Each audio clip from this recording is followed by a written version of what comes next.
¿Qué tal, amigos del centro del Valle de Punilla? Damos aquí inicio a la emisión 343 de Tal Cual, intentando, como siempre, acercarles temas que consideramos son de su interés. Y arrancamos planteándonos que en un día como el de la fecha, pero de 1951, las mujeres de nuestro país comenzaban a ejercer el derecho al voto. Algo que tuvo una profunda lucha de las mujeres en aquel entonces. Cabe acotar que el 21 de agosto de 1946, la Cámara de Senadores aprueba el proyecto de ley, que un año después, el 9 de septiembre de 1947, es aprobada por diputados y que fue promulgada el 23 de septiembre de 1947. Aquel 11 de noviembre de 1951 participaron en la elección 4.222.467 mujeres, sobre un padrón que no alcanzaba a los 9 millones. Es decir que desde aquella etapa a la actualidad estamos prácticamente nivelados, 51-52% de mujeres, el resto de hombres. De aquellos 4 millones y fracción, a esa elección se presentó el 90.3% de quienes estaban habilitadas para votar. Huelga decir que la mayoría votó al peronismo, precisamente quien le había dado la posibilidad de acceder a este derecho. Y que entre las mujeres que se destacaron en la lucha por obtener el voto universal estuvo Alfonsina Storni, escritora, periodista, y que su concepción ideológica era anárquica. Bien, pasamos un ratito por la historia para describir el día de hoy y decir al mismo tiempo que hoy de política electoral no vamos a hablar. ¿Por qué? Porque estamos a horas del cierre previo a todas las campañas de aquellos candidatos que se van a presentar el próximo domingo. Representantes a la Cámara de Senadores, 3 para la provincia de Córdoba y 9 diputados. Huelga decir que para la provincia de Córdoba prácticamente la elección está cerrada, no se esperan sorpresas. Si hay algún tipo de sorpresa en los guarismos puede que se dé en la madre de las batallas, que es la provincia de Buenos Aires, donde se anticipan empates técnicos, pero habrá que ver en realidad si las empresas de marketing político en esta oportunidad han podido concretar sus trabajos de manera tal que los acerque a los resultados que finalmente da el escrutinio, cosa que está por verse. Vienen bastante peleados los muchachos con los resultados. Pero en definitiva, usted como yo seguramente debe tener algunas críticas, y es más, se debe sentir insatisfecho por la situación política que alberga nuestro país. Y que si usted me lo plantea, le digo que venimos de crisis en crisis desde el 83 a la fecha. Pero eso no indica que debamos desoslayar la democracia. Y es por eso que debemos acudir precisamente a las urnas el próximo domingo y elegir lo que consideramos mejor, en este caso, para defender los intereses de la provincia de Córdoba y aquellos que tengan incidencia en las legislaciones que se den en el orden nacional. Bien, los esperamos entonces el próximo domingo en las urnas. No sé si vamos a vivir una fiesta, pero sí tenemos que seguir respaldando al sistema democrático. En la jornada de hoy vamos a estar entrevistando a 2 abogados. Uno de ellos, Víctor Labaño, que está representando a un colega en una instancia llamativa realmente y técnica al mismo tiempo, que se ha dado en los tribunales de la ciudad de Cosquín. Allí el doctor Juan Lobatón entendía que se había ejercido violencia institucional contra su accionar y elevaba el debido reclamo al juzgado del doctor Carlos Fernando Machado. Ya vamos a estar ahondando sobre eso y sobre todo aquello que nos ocupa y nos preocupa permanentemente, que es el servicio de justicia en lo que hace al departamento Punilla con el abogado Víctor Labaño. Y en la segunda instancia vamos a estar con el doctor René Amsler. Con él vamos a estar hablando de cómo viene la instancia judicial en el caso de la construcción de la autovía que va a reemplazar a la Ruta Nacional 38. Con estos adelantos vamos a la primera pausa y ya nos encontramos nuevamente.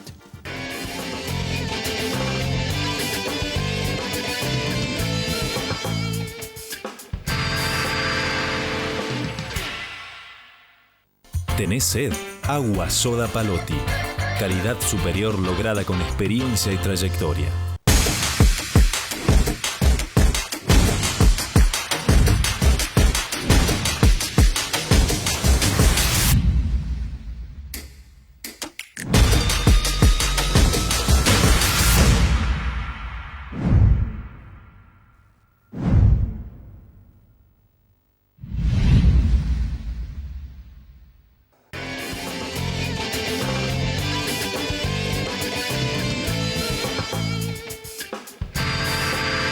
Damos continuidad a nuestro tal cual.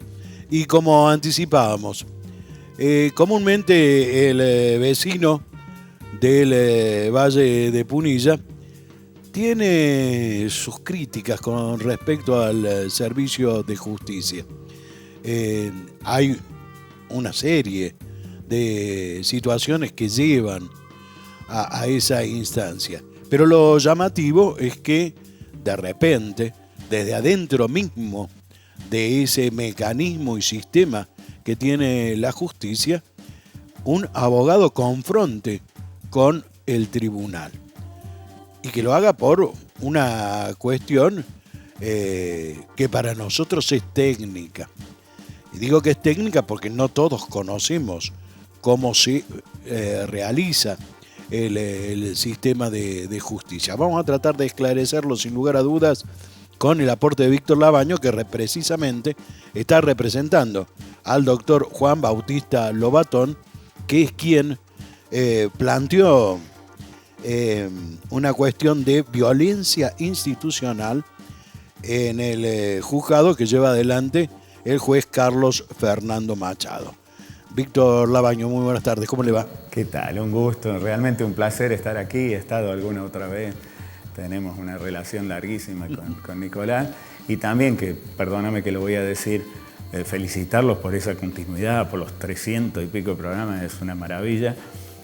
Y más que nada mandar un gran abrazo a Cuquín, a Amelio Ortiz, sí, tu colega dentro de este programa, que está atravesando un momento muy difícil de salud. O sea, le mando toda mi solidaridad y mi cariño también. Fuimos compañeros del secundario en algún momento. Bien, Cuquín está bastante mejor, estábamos esperando en estas horas que se le dé el alta al menos en Córdoba y bueno, luego seguirá el tratamiento. Claro, claro. Bien, vamos al tema sí, nuestro, por supuesto, que nos compete. Juan Bautista Lobatón, abogado de Valle Hermoso, lleva adelante una causa que tiene connotaciones familiares. Se presenta en un determinado momento en el juzgado y se encuentra que desde esa secretaría le habían aportado información de todo el proceso que llevaba adelante a otra colega, pero que solo aparecía como patrocinante y no como apoderada. Y aquí viene la primera instancia a esclarecer. ¿Cuál es la diferencia entre patrocinante y apoderado? Sí, es bueno. Patrocinante es cuando uno acompaña el reclamo de cualquier ciudadano, un reclamo ante la justicia. Pero de manera imprescindible, porque hasta la misma diferencia lo marca, la diferencia entre ser apoderado o ser patrocinante, que en el caso de patrocinante tiene que sí o sí llevar la firma de la persona, o sea, sería el cliente nuestro. Mientras que cuando uno es apoderado puede firmar la mayoría de los descritos, prácticamente todos. Es decir, porque tiene un poder en su... Tiene un poder que lo habilita a hablar por esa persona. Correcto. En cambio, ser apoderado es como un asesoramiento de qué vías, qué términos utilizar, por qué vías ir, etcétera, etcétera, pero siempre tiene que estar la firma de la persona, del que demanda, ¿no? En este caso eso no estaba. No estaba, le fueron aceptadas a la abogada de la contraparte los escritos sin ese requisito. Entonces, esa fue una cosa que cuestionó técnicamente, como vos bien decís, el doctor Lobatón, y ese cuestionamiento, en vez de generar una autocrítica por parte del tribunal, decir, bueno, nos equivocamos, no, como fue hecho con vehemencia, el doctor Lobatón es un abogado joven, lleno de energía, yo lo admiro realmente, le tengo una profunda admiración como abogado, como profesional, porque le pone unas ganas, unas pilas, como se dice ahora, increíbles. Y bueno, en esa misma vehemencia utilizó términos que no son para nada injuriantes, pero sí críticos.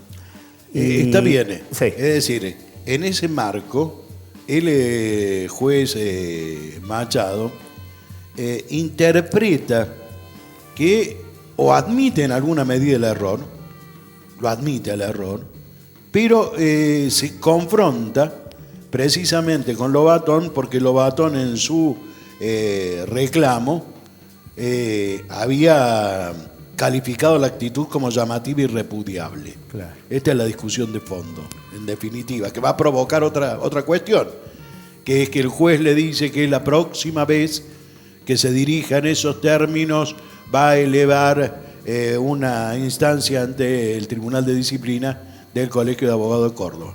Así es. Y es lo que a mí me parece muy mal, yo creo.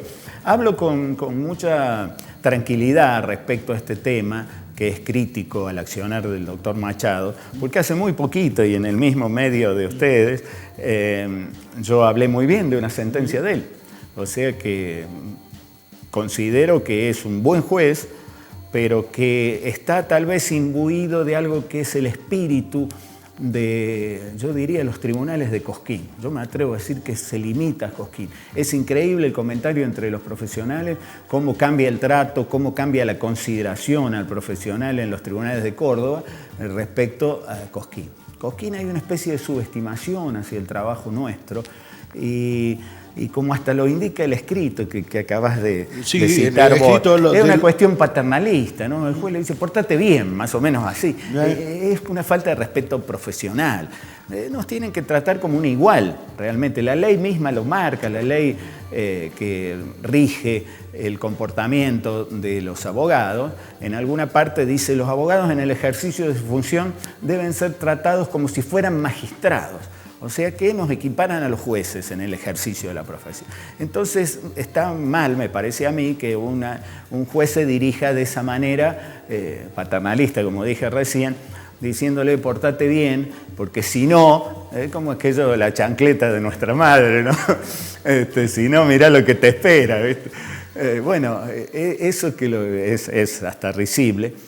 Fue un motivo de un conflicto muy serio, el doctor estaba muy ofendido, tuve el honor de que me designara. Es la segunda vez que un abogado prestigioso, la doctora Bendicente en algún momento, que es penalista en Cruz del Eje, que tiene su prestigio también, me designó como defensor en una causa penal que le involucraba.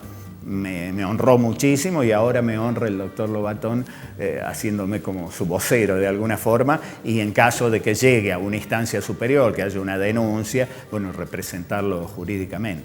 Yo espero que no, realmente espero que esto se resuelva por vías institucionales y con un poco de empatía también por parte del juez hacia el doctor Lobatón. Y yo creo que hay instancias de pedir una audiencia y de pedir un poco de disculpas, ¿no? La secretaria, por lo que yo estuve leyendo, no se comportó muy bien, ¿no? Había una, podemos decir, entre comillas, espero que esto no genere más problemas, pero una parcialidad que uno espera del juez y de sus colaboradores, mucho más de la secretaria, que son prácticamente las que están en el número de cada cuestión, una conducta bien equitativa con las dos partes. Y acá no pareció existir eso. Y bueno, justamente Lobatón es absolutamente crítico en torno a eso, claro, y sostiene que eso no es algo nuevo y que no sorprende a nadie tratándose de esa secretaria. Aparentemente no ha es la primera tenido vez. otras experiencias, sí. Y hay colegas también que no han tenido buenas experiencias. Por eso la doctora, que yo respeto, por supuesto, pero tendría que hacerse una autocrítica, ver que su comportamiento también no ha sido el adecuado y pedir las correspondientes disculpas. Y yo creo que el doctor Lobatón va a aceptar todo eso, ¿no? La parte que tiene que ver con la empatía. Y no moverse corporativamente. Eso es lo que uno le da bronca, ¿no? Que se mueven, uno critica al que limpia los baños en tribunales y aparece el juez enseguida retándonos a los abogados. Y eso es una actitud totalmente corporativa.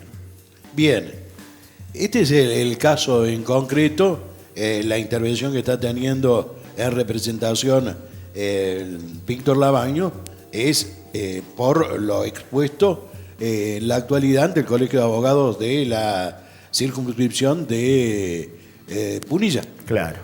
Cruz del Eje en este caso, que tiene su asiento.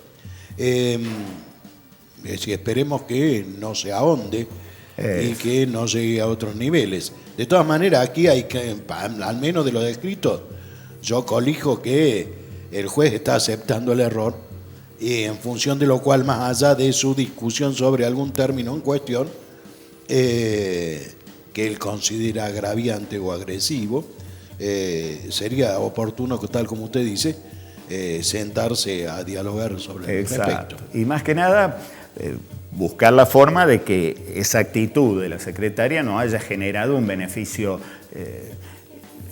injusto, claro, hacia la otra parte, más tratándose de problemas de familia, donde hay menores en juego, donde lo que debe primar fundamentalmente, lo dice la Declaración Universal de los Derechos del Niño, debe primar el interés del niño. Y entonces que estas cosas no afecten algo que es tan importante, ¿no? Que en los problemas.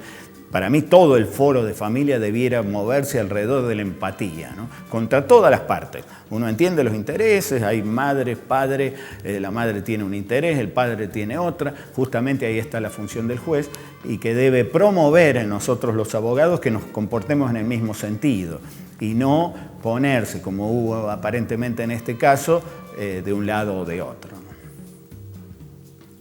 Nos encontramos, y usted lo acaba de decir, ante un hecho de una confrontación familiar. Y las mujeres entienden que sufren cierta discriminación y son objetos de imparcialidad en los tribunales. ¿Esto se puede afirmar taxativamente? No. Yo me atrevo a decir, por ahí me aparto un poco de este tema puntual, pero en este momento la mujer tiene un trato absolutamente privilegiado en los temas de familia, porque las convenciones internacionales, hay una convención, la de Belém do Pará en Brasil, han pedido especialmente que todo lo que diga la mujer tenga una especial atención cuando se trata de problemas de violencia familiar, lo cual es maravilloso, es un avance buenísimo sobre la actitud machista, la actitud soberbia que hemos tenido los hombres sobre las mujeres. Justamente has mencionado lo del voto, que parece mentira que haga tan poco tiempo, porque es poquísimo tiempo y que la mujer puede votar. Medio país no podía intervenir en los destinos del propio país, o sea, en la política. Entonces todos esos avances son maravillosos, pero deben ser tomados con cautela. Y yo lo que noto, y lo notan muchos colegas, es que hay una cuestión muy privilegiada al revés, hacia la mujer en estos temas, que lleva a que se declare la culpabilidad de gente inocente. Eso es real. Hay verdaderos monstruos que necesitan que ser castigados en todo sentido, en el sentido penal o en estos casos en el juicio civil, que sean castigados por haber sido irresponsables, por haber sido violentos, por haber sido irrespetuosos, por haber sido machistas a ultranza. y se merecen todo. Pero también es cierto que se ha ido como un extremo y entonces cualquier declaración, una mujer ahora, creo que ya lo dije alguna vez, le dice a la vecina, mirá, no me llevo bien, me quiero divorciar.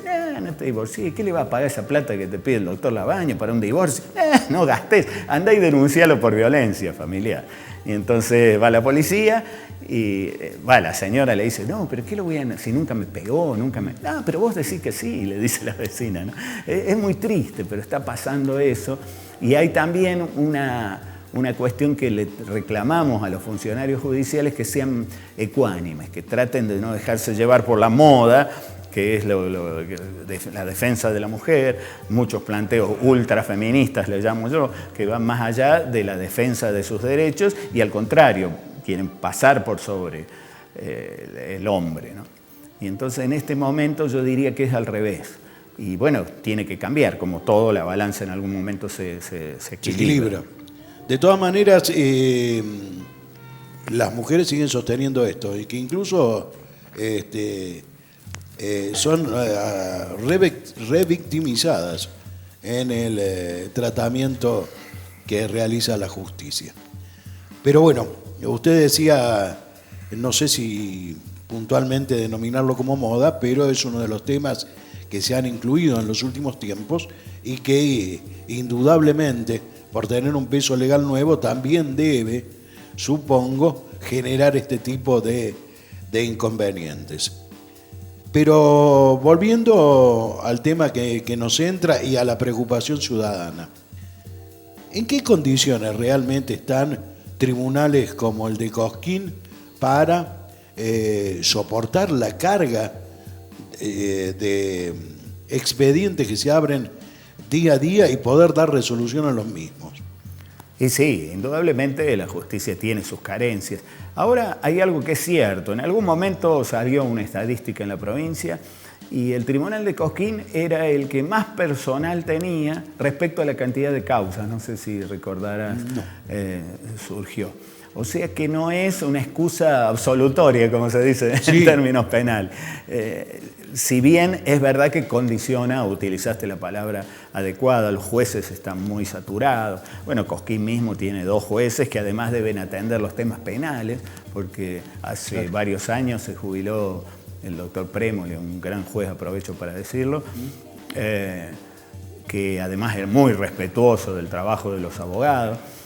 Y se jubiló y no lo reemplazaron. Esas son falencias que son casi inentendibles, habiendo tantos muy buenos abogados y muy buenos jueces que por ahí están. Justamente a eso apuntaba, porque hemos tenido el caso de Prémoli, hemos tenido el caso de Hoyos de Granja. También. Es decir, venimos con un atraso muy importante en tribunales, que se suma a lo que ingresa en causas en forma permanente. Y ahí me parece que es donde también aparecen los chispazos entre la función que se podría llegar a considerar hasta lenta del tribunal y la necesidad de acción que tienen los profesionales abogados. Claro, sí, están sobresaturados los jueces, me consta y nos consta a todos los abogados de trabajo, ¿no? Pero bueno, hay que intentar superarlo ellos internamente, el Poder Judicial internamente, y nosotros armándonos de la mayor capacidad y paciencia posible para tolerar. Muchas veces los profesionales, los abogados, nos sentimos bastante presionados por los mismos clientes, que muchas veces no entienden estos tiempos, ¿no? Y nos responsabilizan, pero que usted no se movió, y no nos movimos, pero hay que esperar. Seguramente. Bien, si proyectáramos, usted me dice, la información nos dice que en cuanto a personal, en cuanto a medios técnicos, no sé hasta dónde, esos tribunales estarían en condiciones de desarrollar su trabajo en forma correcta. A nivel ciudadano se entiende que no es así. No. ¿Qué se necesitaría como para que se destrabe ese tipo de situaciones que, como apuntábamos recién, de repente nos hemos encontrado con 5 o 6 años donde no había jueces? Claro. Y bueno, ahí quien tiene que intervenir activamente y tal vez más de lo que lo hace es el Tribunal Superior de Justicia, y hacer las designaciones que correspondan, urgentes. La falta de juez de control en Cosquín es totalmente perjudicial para la ciudadanía, ¿no? Porque lo están asumiendo el doctor Machado, el doctor Marto, son los dos jueces que tenemos que son civilistas, si bien indudablemente tienen capacidad para actuar en otros foros, pero no es su especialidad. Y más cuando se trataba de reemplazar a un juez como el doctor Prémoli, que era muy, muy sabio, digamos, ¿no? Un muy buen juez, como fue en civil la doctora Costa de Herrero. Muy buenos jueces, muy, muy justos. Yo me acuerdo que con el doctor Prémoli a veces hablábamos y le decía, usted es como si yo fuera Salieri y usted Mozart. Hay una escena famosa en la película donde Salieri dice, cómo lo odio, pero qué bueno que es mirando una partitura, ¿no? Y usted a veces me ha fallado, creo que la mayoría de las veces me ha fallado en contra, pero lo hace con una solvencia, una capacidad que vos no tenés otra cosa que reconocerle su sapiencia, ¿no? Esos son los jueces que necesitamos y yo creo que Córdoba tiene una capacidad en lo que hace al derecho, de la tradición que ya tenemos, una universidad con profesores de un prestigio altísimo y tiene mucha gente joven. Que tiene el propio doctor Lobatón, yo lo fomentaría para que él llegara juez un día, porque tienen mucha capacidad y mucho empeño, que es lo que tiene que tener un juez, ¿no? Leer, la vez pasada creo que lo comenté también en una nota, que lo que más agradecemos los abogados es que nos lean, porque hay muchas veces que fallan sin darnos ni siquiera bolilla, ¿no? Fallan automáticamente los jueces. Hablamos entonces de que tenemos capital humano. Sí, sí. La pregunta sería si tenemos presupuesto y si hay quien se ocupe de la cuestión. Claro. Y bueno, pero debieran ocuparse con mucha fuerza. Lo hemos visto, con la pandemia hemos visto que millones de personas fueron subsidiadas, porque si no se iban a morir de hambre. Y hubo una decisión, no es para hablar ni por un lado ni para otro políticamente, se hizo en todo el mundo, además no es una cuestión local, donde, bueno, de algún lado salió la plata, tenía que salir, se tenía que hacer. Y se tiene que plantar, más un tribunal superior que tiene mucho poder institucional, plantarse, no, esto tiene que hacerse, que no sea una excusa la falta de presupuesto, que se hagan las cosas. De hecho, han hecho cosas importantes, ediliciamente, por ejemplo, lo sabemos acá en Punilla, era lamentable, los tribunales de Cruz del Eje, los tribunales de Cosquín, era una cosa que funcionaba como kiosquitos, alquilaban distintos lugares y aquí funcionaba lo penal, más allá funcionaba lo de familia. Y bueno, lograron construir 2 tribunales importantes, muy bien hechos, con toda la capacidad necesaria. Lo mismo se tendría que hacer con el personal. Y después también, y esto por ahí no va a traer mucha simpatía de algunos funcionarios judiciales, no ser ni tan corporativos ni tan pensando en sus propios intereses y no en el lugar que representan. Entonces en la pandemia se dio mucha gente que aprovechó la excusa y no trabajaban, esa es la realidad. Y los sindicatos, por supuesto, apoyan totalmente, el sindicato judiciales apoya totalmente los reclamos, pero también debieran tener un poquito de autocrítica y decir, bueno, muchachos, nos pongamos las pilas y trabajemos sobre los expedientes, tratemos de que todo ande bien y no busquemos la excusa de que esto o lo otro, ¿no? Entonces hubo, no sé las cifras, pero hubo gran cantidad que dijeron, no, yo por el riesgo del COVID no voy a trabajar, el sindicato los apoyó y no era necesario, era gente que podía tranquilamente seguir trabajando y más con las tecnologías que tenemos ahora, de últimas hacerlo todo de manera virtual, pero yo creo que el personal judicial, por eso digo, no me va a traer ningún mérito, sino al contrario, en decir, ¿qué pasa? Que tienen que poner un poco de la cuestión personal, dejarlo sindical un poco, no digo de lado, está perfecto que se protejan los intereses de cada sector de los trabajadores, pero decir, bueno, hay una crisis, ver esto que también marcaste, de que la opinión pública piensa que la justicia es un desastre y no lo pueden tomar así ligeramente. No, algo tenemos que hacer, tenemos que dar muestras de que... yo saqué una sentencia que creo que también la van a comentar en el noticiero de ustedes, una sentencia por una mala praxis de una médica de acá de La Falda que yo defendí. 14 años tardó el juicio. salir la sentencia. No puede ser que 14 años una persona esté sospechada de haber actuado mal y se encuentre con que estuvo 14 años que la gente dice, no, fíjate que tal vez... Hasta que sale el juez, como es justo, absuelven, decretan que rechazan la demanda, pero no se puede esperar, ese número es hasta obsceno, digamos. ¿no? Para las dos partes. Para todo, exacto. Para las dos partes. Sí. Tal vez este cuello de botella que se termina generando en crisis, pregunto si se puede dar porque son fueros multidisciplinarios. Y también, sí, en lo que hablábamos de nombramientos tendrían que ser para dividir los fueros. Se hizo y bastante exitosamente con el tema justamente de violencia familiar. Los tribunales de familia estaban abrumados con esto y se creó un fuero independiente. Pero también se lo dotó, como vos bien decís, de no mucho presupuesto, de una cuestión también burocrática que no lograron romper. Debieran ser fueros que se mueven con mucha agilidad. En Estados Unidos están los juicios de menor cuantía, cuando no es mucho lo que hay, que tiene un juez especializado en eso, que lo sacan así como, 10 audiencias por día, usted, y resuelven de manera mucho más práctica, que acá no existe.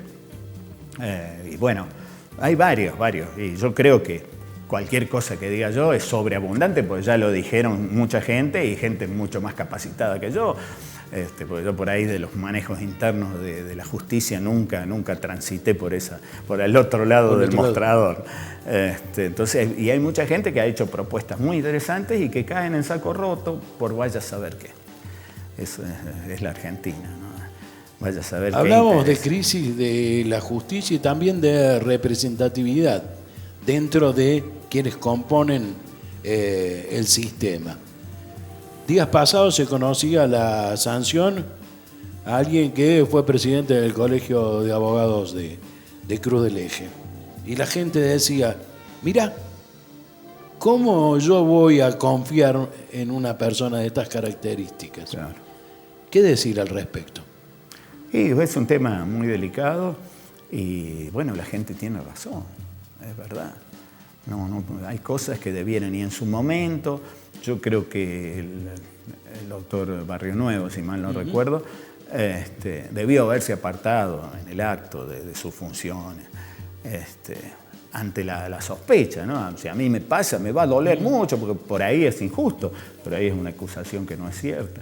Pero yo como primera medida, si hubiera estado en ese caso, hubiera renunciado, porque le deja esa sensación a la gente de que, que desde cualquier espacio de poder, claro, ya sea el que nos compete a nosotros, porque eso me duele a mí, porque es el espacio que yo ocupo, pero en todos los órdenes de la vida, la gente debiera actuar con esa probidad, que mucha gente la tuvo y se comportó igual, ¿no? Así, ante la menor sospecha, por las dudas me aparto para no dejar esa sensación de que desde un espacio de poder uno puede pasar por arriba las leyes, que es lo fundamental, lo que la gente tiene que entender, lo que todos tenemos que entender, que como se decía, dentro de la ley todo, fuera de la ley nada.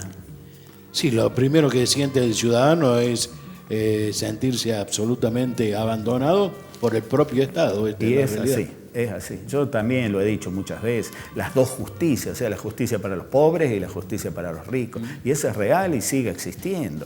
El tratamiento en todo sentido, hasta del tratamiento, uno va a la unidad judicial de La Falda, y lo digo también, es lamentable. No.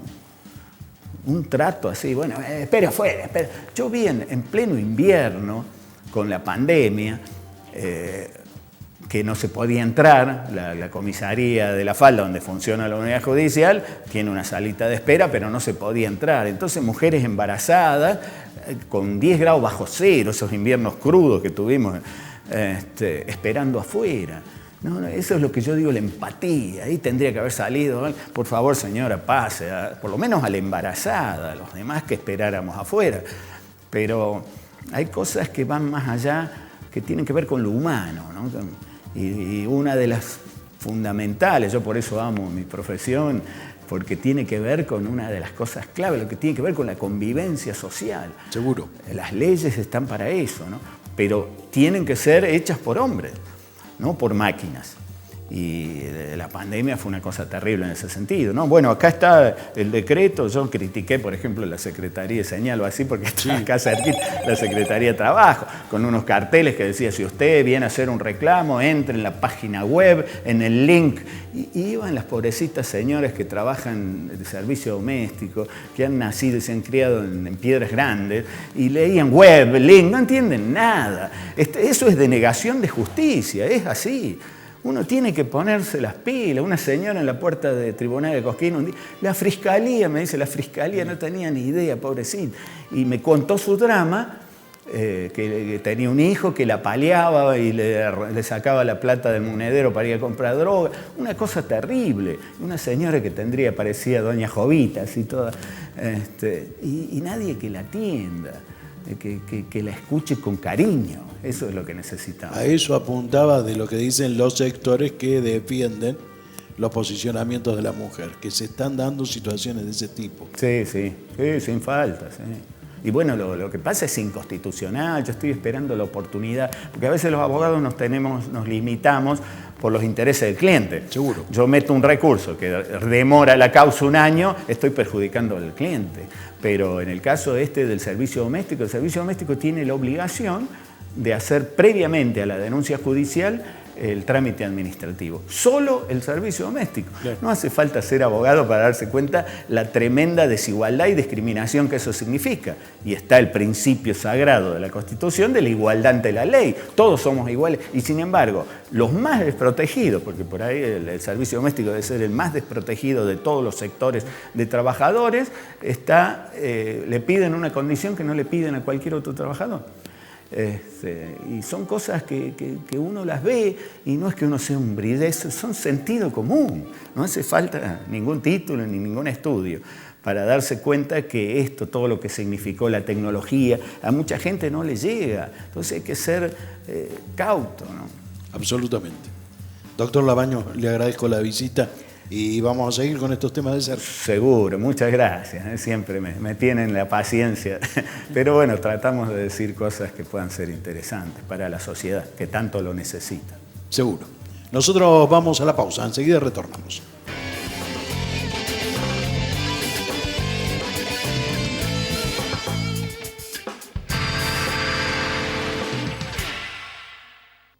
¿Tenés sed? Agua Soda Palotti. Calidad superior lograda con experiencia y trayectoria.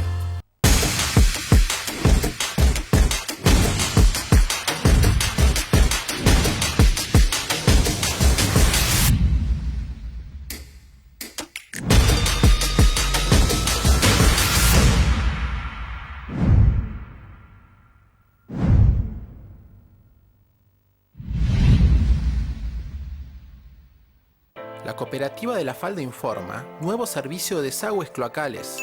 Si aún no recibiste tu factura de septiembre y estás conectado a la red, la cooperativa te invita a que realices tu presentación espontánea con importantes beneficios. Evita multas. Tenés tiempo hasta el 15 de noviembre. Si el servicio pasa frente a tu propiedad y aún no estás unido a la red, solicita tu conexión. Entre todos, hagamos un nuevo y mejor servicio de desagües cloacales.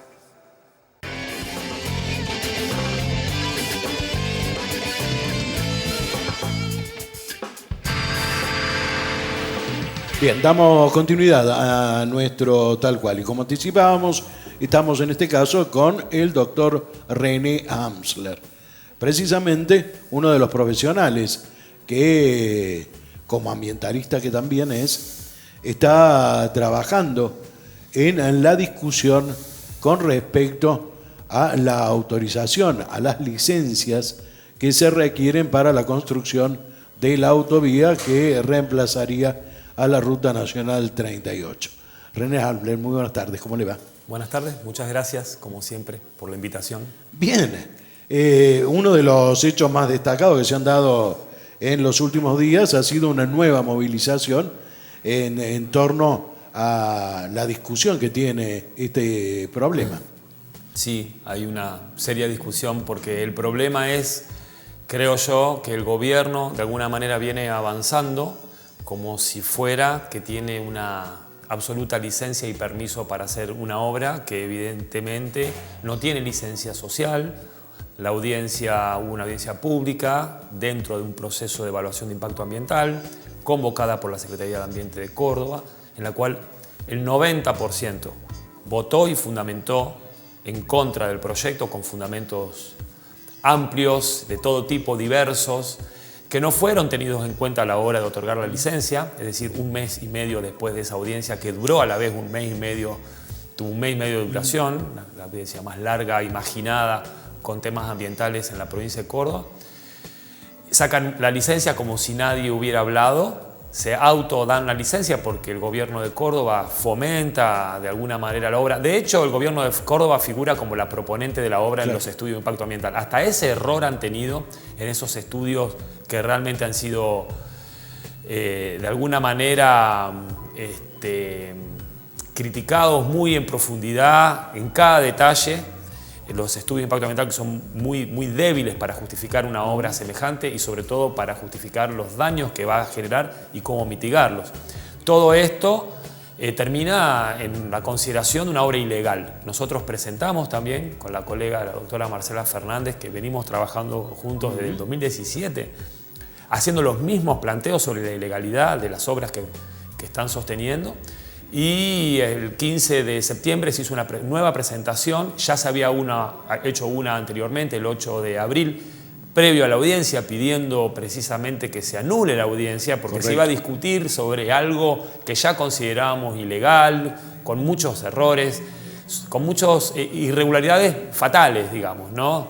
Elementos que si la obra se hiciera y los daños que serán irreversibles no se podrán reparar, por más que 50 jueces me digan que la obra era ilegal, ¿de qué me sirve esperar, ¿no? Entonces, conjuntamente con el planteo de la ilegalidad, pedimos las medidas cautelares, precautorias, de frenar cualquier avance hasta tanto se resuelva el fondo del asunto, ¿no? Bien, esto es un recurso de amparo. Es una acción de amparo interpuesta en el 2017 que acumuló todas las acciones de amparo, son como 4 o 5, porque es el tribunal que previene de alguna manera la acción que primero se interpuso, se van acumulando ahí. Esto fue una orden casualmente de la Cámara Contencioso Administrativa de Cruz del Eje, cuando se dio la discusión en el 2018. Es decir, toda la historia de las acciones de amparo y toda la judicialización de este fenómeno está plasmado en ese expediente, en ese cuerpo que en este momento está en el Tribunal Superior de Justicia.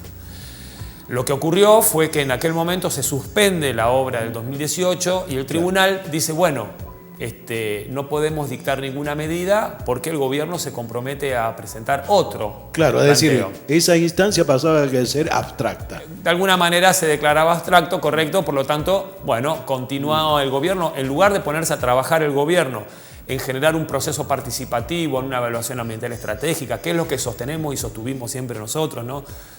Un estudio con la comunidad, 3 años tuvo para trabajar. No hicieron nada. Y 2 meses antes, digamos, salen a hacer los estudios rápido, lamentablemente de muy mala calidad, peor calidad todavía del 2018, y salen, digamos, a apurar a la población con una nueva obra prácticamente sin ningún tipo de estudio ni de contenido, que sobre todo sin participación, sin un proceso participativo, porque la comunidad, yo creo que la comunidad punillense es una hermosa comunidad que es inteligente, que está despierta, que entiende.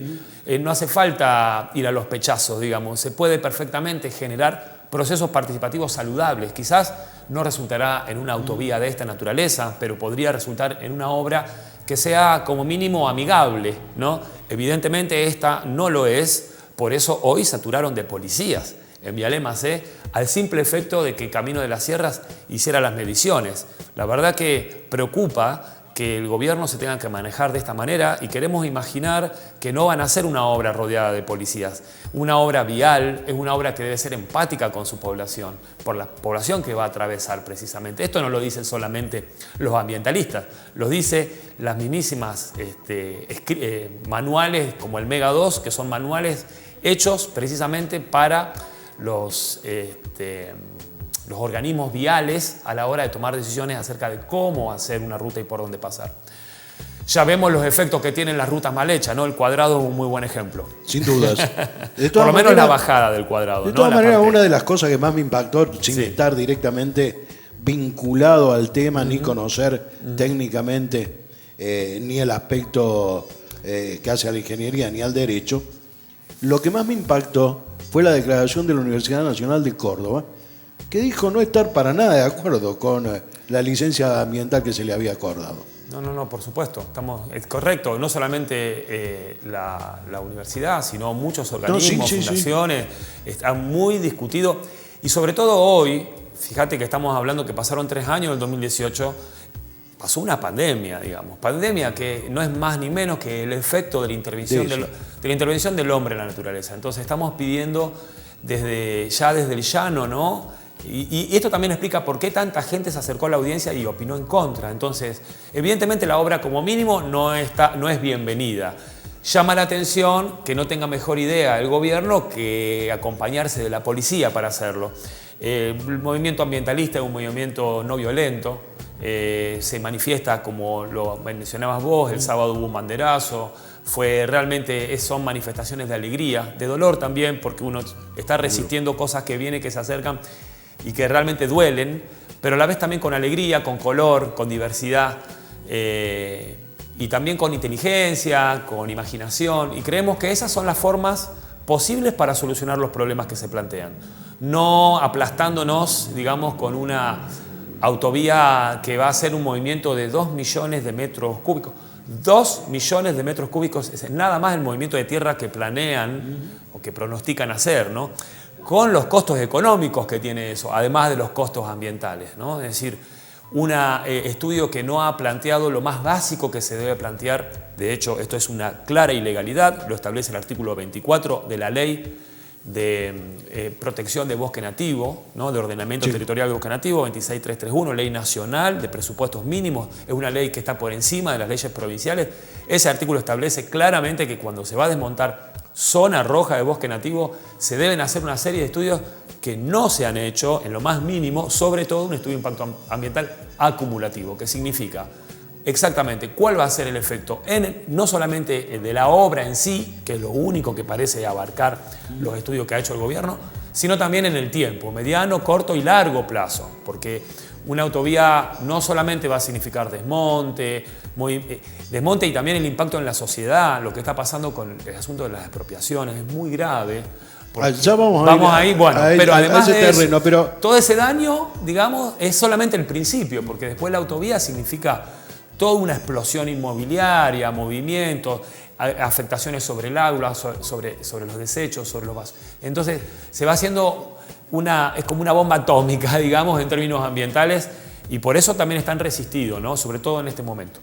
Hablábamos de la audiencia pública, tanto la que se llevó adelante la primera vez cuanto la segunda. Sí. 90% de expositores que estuvieron en contra. En definitiva, como no es vinculante, ¿en realidad los escuchan? Claro, bueno, es muy buena tu pregunta. Yo me hago la misma pregunta. Creo que no, porque no creo que hayan tenido tiempo. Nadie tenía capacidad para algo tan gigantesco. Y por cierto, tan hermoso, quiero decirlo. Yo creo que no hay... Yo siento que el gobierno debería estar orgulloso de los vecinos que se han acercado, pusieron la cara y los fundamentos. Los invito a los oyentes, a los televidentes, a buscar los tramos de esa audiencia, porque las exposiciones son muy interesantes.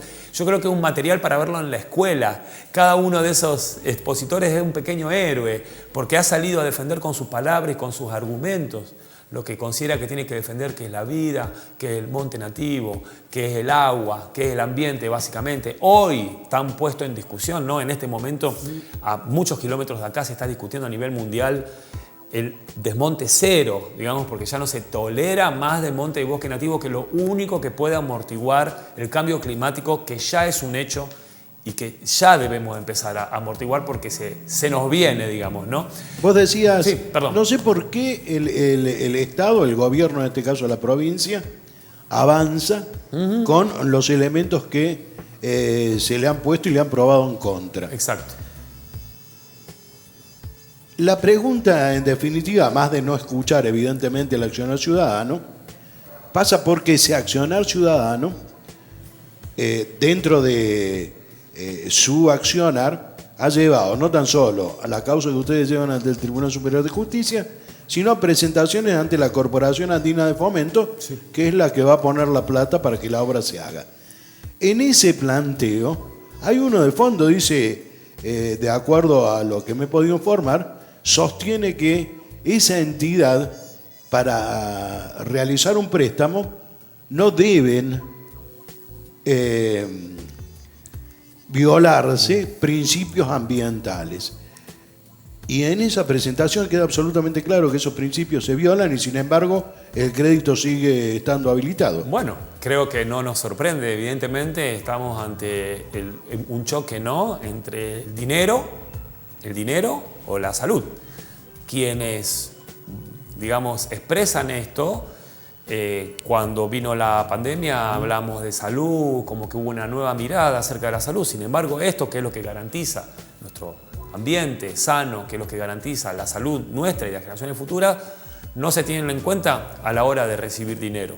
Mirá, fue muy claro. Está claro. Fíjate, vos decís, a la hora de recibir dinero, claro. Evidentemente ves un negocio por detrás. Bueno, queda claro, pero más allá de honestamente, eso. el negocio, perdón, a veces lo comento esto en algunos grupos. Quieren los 100 millones de dólares, llévenselo, váyanse al Caribe, disfrútenlo, hagan lo que quieran, pero no me toquen el bosque nativo. Digamos, es decir, no es el problema el dinero, ni la corrupción, que seguramente hay algo atrás, ni me voy a poner a investigar. No nos interesa a los ambientalistas específicamente eso. Sí sabemos que este tipo de préstamos y este tipo de negocios da lugar a todo, ¿sí? Pero en el fondo, digamos que corrupción hubo siempre, pero en este momento, digamos, destruir nuestro ambiente, poner en riesgo a nuestras familias y a las generaciones futuras, ya es como que se pasa de cínico, digamos, ya es demasiado. Pero quiero decirlo concretamente, el presidente Camino de la Sierra, Jorge Alves, lo dijo concretamente, ¿no? Dijo, tenemos el dinero, por eso se apuraron, por eso lo hicieron en 2 meses. En cuanto le dijeron, che, está la plata, entonces lo vamos a hacer. Digamos, no hubo, fíjate que en la pandemia, además, el problema que se suele sugerir, que es el supuesto atascamiento de la Ruta 38, que ahí hago un paréntesis, digamos, claro que hay problemas de tránsito, pero no han resuelto nada en todos estos años. Evidentemente no les preocupa mucho el problema, que por cierto es un problema estacional, es un problema que podemos discutir con inteligencia e imaginación y resolver con inteligencia, creatividad e imaginación.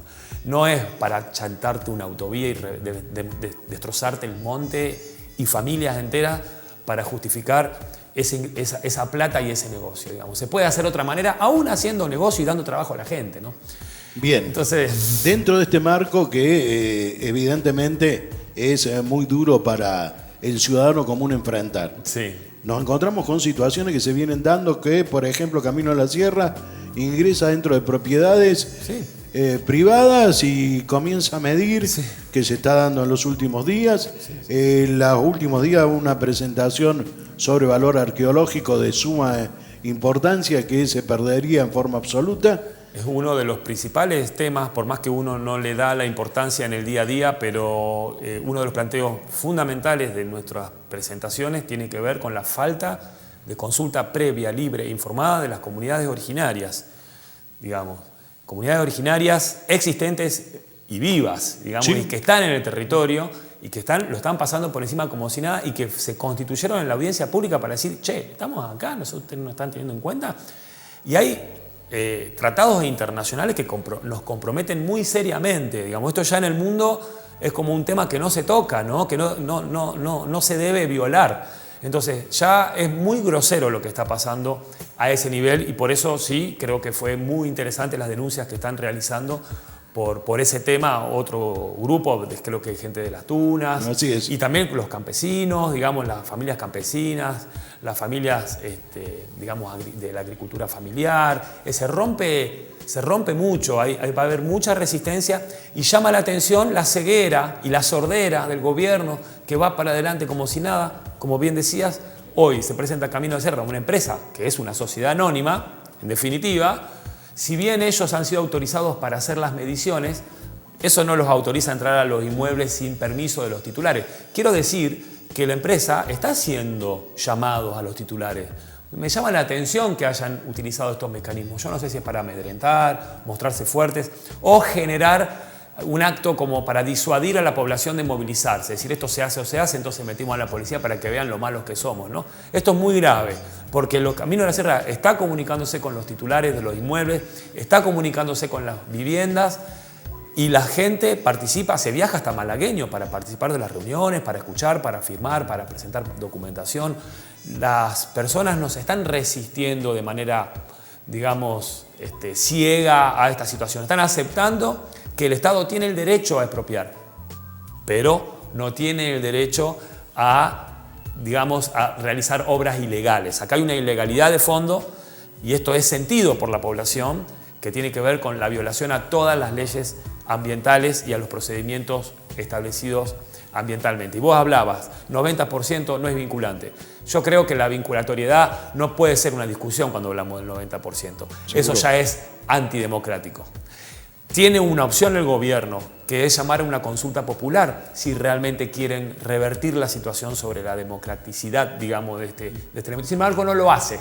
Sostiene y dice que todo el mundo lo quiere, pero no hace lo que tiene en sus manos hacer. Y es posible llamar a una consulta popular, si bien va a tener que corregir algunos aspectos, porque eso no revierte la ilegalidad de los aspectos que hemos sostenido, digamos, de fondo sobre la obra, tendrá que volver para atrás. Y yo creo que es muy importante comunicar que no es que uno esté en contra de la autovía como tal, de una autovía porque sí o de cualquier autovía en abstracto.